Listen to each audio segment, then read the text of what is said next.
Spek lengkap dari Poco M8 dan M8 Pro telah bocor, perkembangan baru CPU asli China, dan anomali laptop yang performanya jauh lebih bagus di Windows daripada Linux. Selamat datang lagi di Beritek, di mana aku akan membawakan berita-berita terbaru dari dunia teknologi, dan yang pertama adalah sebuah retailer Rusia telah membocorkan spek lengkap dan harga dari Poco M8 dan M8 Pro. Nah, seri ini akan rilis secara resmi tanggal 8 bulan ini, tapi kita udah bisa lihat harganya di Rusia, dan yang terpenting adalah spek lengkap dan opsi yang dijual. Dan menurut listing tersebut, Poco M8 ini akan punya layar curve 6,7 inci AMOLED 120 Hz yang nggak disebutin sih resolusinya berapa, tapi kalau aku perkirakan itu seharusnya Full HD+.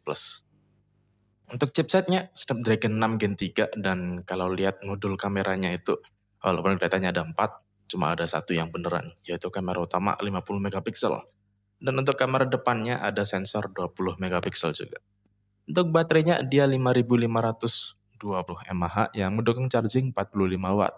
Sedangkan yang M8 Pro akan punya layar yang sedikit lebih besar, yaitu 6,83 inci curved AMOLED 120 Hz yang kini dilindungi oleh Gorilla Glass Victus 2. Untuk chipsetnya dia Snapdragon 7S Gen 4, dan kalau tadi itu 4 Lesa cuma satu yang asli, ini sekarang ada 2. Jadi ditambah sensor favorit kita ultra wide 8 megapiksel.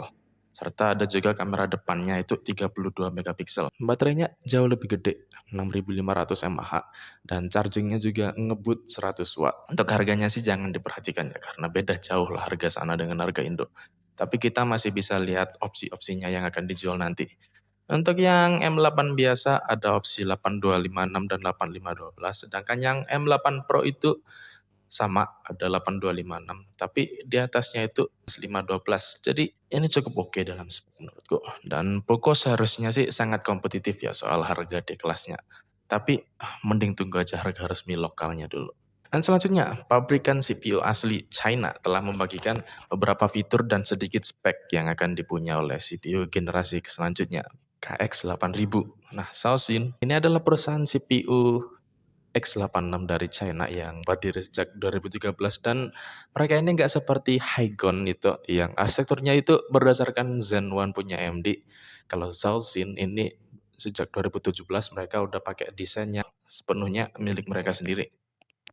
Untuk generasi selanjutnya ini jauh sih mengatakan bahwa si KX8000 ini akan mendukung PCIe 5 dan DDR5.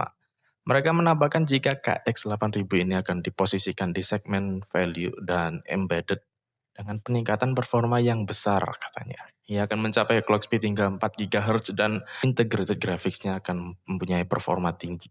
Dilik dan roadmap resmi sebelumnya mengatakan kalau CPU ini akan punya 8 core, dan walaupun mereka sekarang masih tertinggal jauh banget sih oleh Intel dan AMD kalau di X86, dan aku juga yakin kalau terus ngejar pasar X86 itu worth it daripada ARM.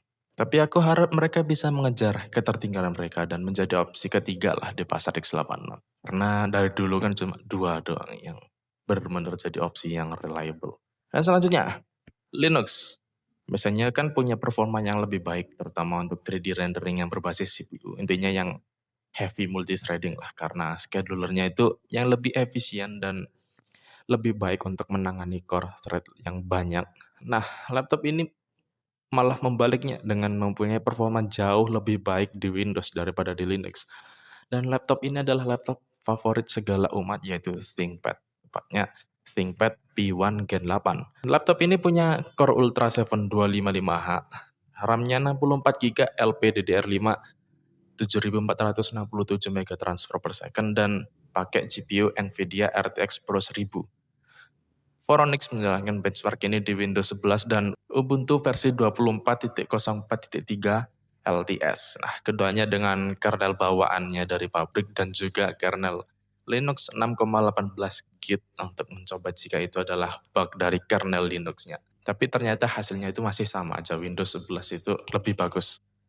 Nah, Windows 11 melibas semua benchmark kecuali satu yang dites Phoronix itu. Dan saat Phoronix membawa penemuannya ini ke Lenovo dan Intel, mereka mengatakan jika kalau itu sesuai lah dengan ekspektasi performa mereka. Jadi mungkin kalau kalian punya device Arrow Lake, terutama laptop ini ya, Dan pengen nyoba Linux, coba benchmark dulu apakah ada kejadian sama. Karena sayang juga kalau pindah ke Linux, walaupun banyak keuntungannya, tapi malah disunat performanya sebanyak ini.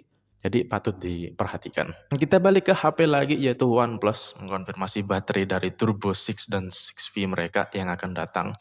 Dan juga pamer modul kameranya, bukan kameranya tapi modulnya doang. Jadi setelah membagikan beberapa spek dari kedua HP ini, kayak chipsetnya dan lain-lain, mereka juga mengkonfirmasi ukuran baterainya yaitu 9000 mAh yang bukan baterai terbesar yang ada di pasaran sekarang, tapi masih gede banget. Dan mereka juga membagikan seberapa tipisnya kamera bawah mereka, di mana mereka mengklaim hanya mempunyai ketebalan 1,7 mm.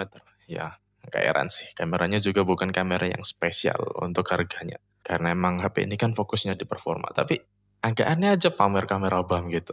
Kecuali kalau emang rata kayak punya Red Magic, menurutku itu nggak perlu dipamerin. Oke, jadi itu aja untuk hari ini. Like kalau Anda suka, subscribe. Sumbernya ada deskripsi. Oke, thank you. Bye.